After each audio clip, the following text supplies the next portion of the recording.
Hi everybody, Teresa with Indigo Moon Arts, and I am just experimenting and playing. I don't even know if this video will ever hit YouTube or not, but anyway, I've been playing with this bottle using modeling paste and molds and so forth, and I'm at the point where I have this little image I want to put on here. The bottle's still a little sticky because I did treat it with Mod Podge. So I took the bottle, cleaned it, put the modeling paste on, made the mold, and then picked an image that I thought would fit in here because I want to antique this bottle. But again, I'm just playing with it, so I don't know how this is going to work. I took one of my images, cut it out, and then I slightly, using a water bottle, added the tiniest bit of water just to make it, the paper, this is copy paper, a little bit more user-friendly. So now I'm going to apply the Mod Podge to the circle part, just get it on there kind of nice all over. It's a sealer, right? We seal with everything, so you really can't get the Mod Podge in the wrong spot or anything. So now the reason that I wet this image slightly versus not is because the image itself, the spot that I'm putting this on is, I use the word concave. That might not be the right word. It is, oh gosh, I wish I knew the word. But anyway, it's not flat. It's circular, it's rounded, it's bulbous, it's, and images adhere best to flat surfaces because you don't have any overages in the corners. So this image does not fit entirely for a lot of reasons, but trying to lay it down when there's going to be excess, because it's like wrapping a Christmas present. This is the best way I can describe it. When you go to do the corners and you have the extra. So I'm trying to very hard to get this to lay down without wrinkles. Oh, and I think I did pretty good till right there. There's one. And because the image is wet, it's kind of tricky what I'm doing.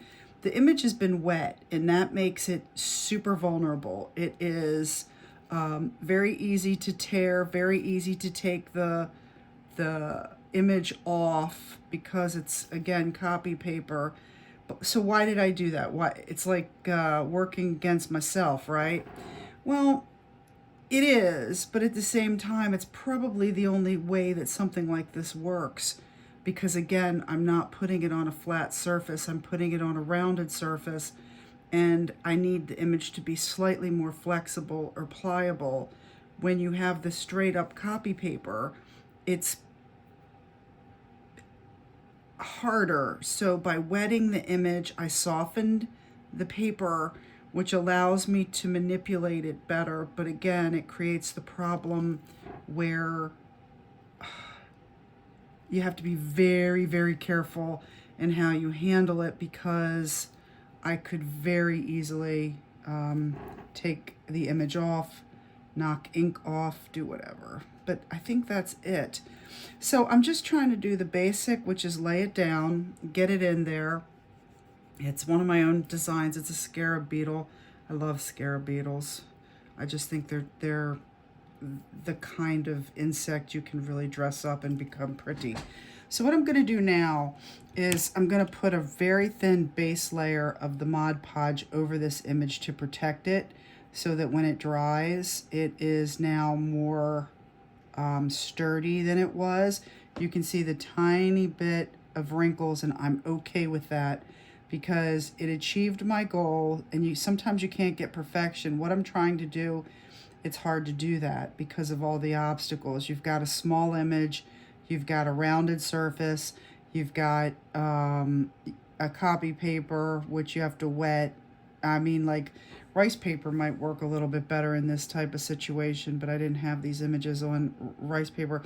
The good news is that when you're really doing something like this, when you think about, I'm antiquing the bottle, right? And so to me, sometimes these little nuances of wrinkles and whatever help its aged look. But that was it. I just wanted to do a quick little video. I wasn't sure if I was gonna show this or not. But this is the bottle I'm working with today. I'm experimenting. Everything's an experiment the first time you do it, I guess. Once you start repeating yourself, then it becomes a practice, right? So you go from experiment to practice, and that's what I'm doing. I'm just playing with this bottle. I kind of have a vision, but I don't really know where I'm going yet. But I kind of like, I see a pale pink and browns. So that's it, and it'll dry. Now, if I really wanted to make this interesting, I could have used a gloss. I could gloss over the image, or I could put crackle. I could really do some interesting things with this, but for now I'm just going to let it dry so that I have something that I'm not going to damage, and that's pretty well it. So what should we call this? We could call this our Tuscan Scarab bottle. Okay, let's see where it goes. That's the fun part about creating, right? Thank you for joining me. I love these quick little videos. Maybe you get a little piece of information out of it to use in your own creation. But thank you for joining me. Please subscribe. That goes a long way for me. It helps me be able to bring you free information without needing anything from you. Just a little clickety click. Thank you so much. Love you guys. See you soon. Happy creating.